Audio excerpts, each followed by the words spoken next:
अबे ओ बुड्ढे, छोले कुलचे हैं क्या? नहीं है। अच्छा तो राजमा चावल? नहीं, वो भी नहीं है। अरे तूने इतनी बड़ी दुकान खोल रखी है और तेरी दुकान में कुछ भी नहीं है। देखिए एक बात बताइए, मेरे पास क्या है क्या नहीं है इससे आपका क्या मतलब है? अगर सामान खत्म हो गया तो खत्म हो गया है। मेरी दुकान है, मेरी मर्जी, चाहे मैं कुछ रखूं या न रखूं, उससे आपका क्या लेना देना है? हाँ वैसे मेरे पास पराठे छोले हैं, अगर वो आपको खाने हैं तो बता दीजिए, लगा देता हूँ।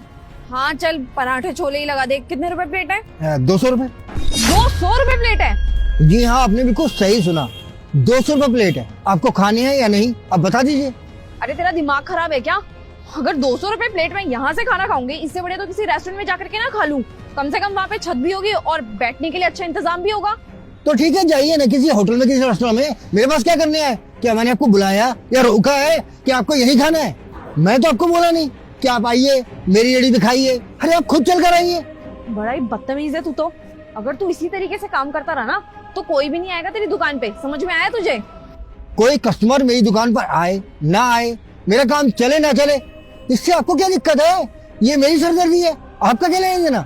मैं आपसे फिर कह रहा हूँ, खाना है तो लगा देता हूँ, नहीं खाना तो जा सकती हैं आप। अंकल जी, एक प्लेट छोले कुलचे लगा देना। हाँ बेटा है। कितने रुपए की अंकल जी? 40 रुपए। इसको 40 रुपए और मेरे को 200 रुपए क्यों? और मैंने भी तुमसे पूछा कि छोले कुलचे हैं तो तुमने मना कर दिया और इसके लिए छोले कुलचे भी हैं। हाँ तो अरे आपने जिस तरह से मुझसे बात की उसी तरह से मैंने आपको जवाब दिया, और इन्होंने जिस तरह से मुझसे बात की उनसे इसी तरह से मैं बात कर रहा हूँ। अब इन्होंने मुझसे प्यार से बात की, इज्जत से बात की, तो मैं इनसे इस तरह से बात कर रहा हूँ। और जो पैसे हैं इनको सही बता दिए मैंने। अब आप बदतमीजी से बात करेंगी मुझसे तो क्या मैं गुस्सा नहीं करूंगा? इसीलिए मैंने अपने हिसाब से प्राइस बढ़ा के बता दिया आपको। लेकिन ये तो गलत है ना। हम सारे कस्टमर तुम्हारे लिए एक ही जैसे तो है ना। हाँ वैसे मेरे लिए सारे कस्टमर एक समान है। अब अगर कोई बदतमीज हो तो वो तो एक समान नहीं है ना। जो तमीज से बात करें वही एक समान हो सकते हैं। और आप तो जिस तरह से बदतमीज से मुझसे बात कर रहे थे, ऐसे चिल्ला रहे थे जैसे मैं आपका नौकर हूँ, और ये दुकान जैसे आपने भी लगा कर दी है। और आप इन भैया को देखो, इन्होंने मुझसे कितनी तमीज से, कितने प्यार से बात की, इज्जत से बात की। अगर ये इज्जत आपने दी होती मुझे तो मैं आपसे भी प्यार से बात करता और सही रेट पर आपको देता चीजें।